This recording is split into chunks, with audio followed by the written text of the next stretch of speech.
Hi, my name is Kamryn Ford. Today's date is November 13th, 2022.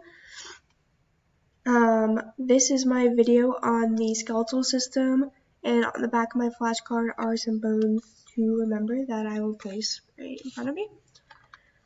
So the main components of the skeletal system include joints, ligaments, tendons, cartilage, and bones. Bones are grouped into the appendicular skeleton as well as the axial skeleton. They are also grouped based on their size and shape. So we have long bones, such as those of the femur. We have short bones, such as the ones found in the hands, such as the carpals. We also have irregular bones, such as the vertebrae.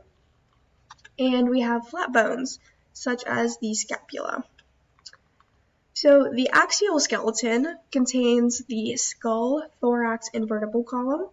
Within the thoracic cage, there are 24 ribs, and in the vertebral column, we have 24 vertebrae, followed by the sacrum and the coccyx here at the bottom.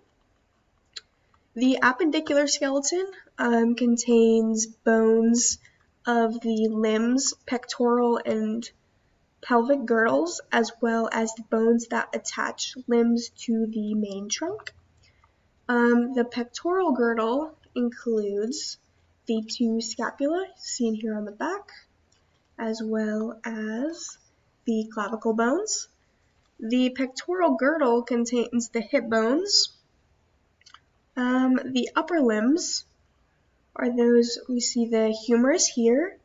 The radius and the ulna are these two bones. The radius is located on the side of the thumb and the ulna on the side of the pinky. At the base of the hand, we have the carpal bones, followed by the longer metacarpal bones, and then at the very end, the phalanges. The lower bones are those of the femur, lifted up. The patella is the knee bone, right here. We have the tibia and fibula, as well as, similar to the hands, the tarsal bones, the metatarsals, which are the longer foot bones, and then the phalanges back at the bottom. Put that guy back in place. So the face is part of the skull as well as the cranium.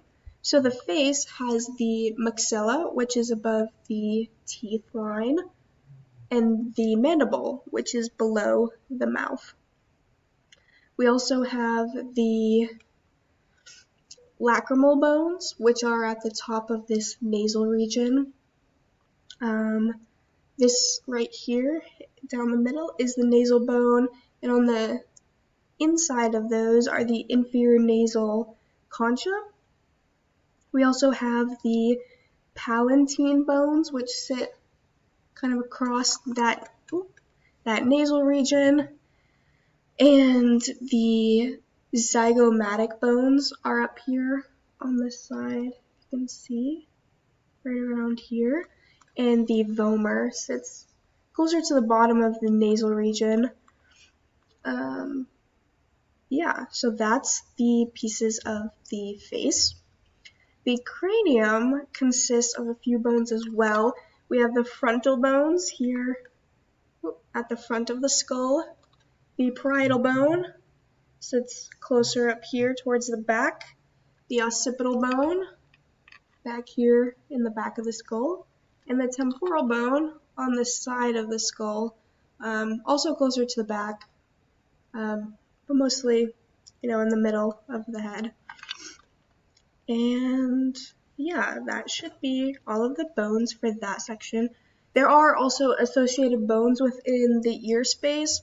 We have the hyoid and the 6 auditory ossicles that are found within this region. So some clinical applications for the skeletal system would be, if I was working as a physician assistant in a sports medicine department, a lot of the cases that the physician assistant might see have to do with the skeletal system. So things like broken bones, torn ligaments, torn tendons, things like that are very common injuries in sports medicine.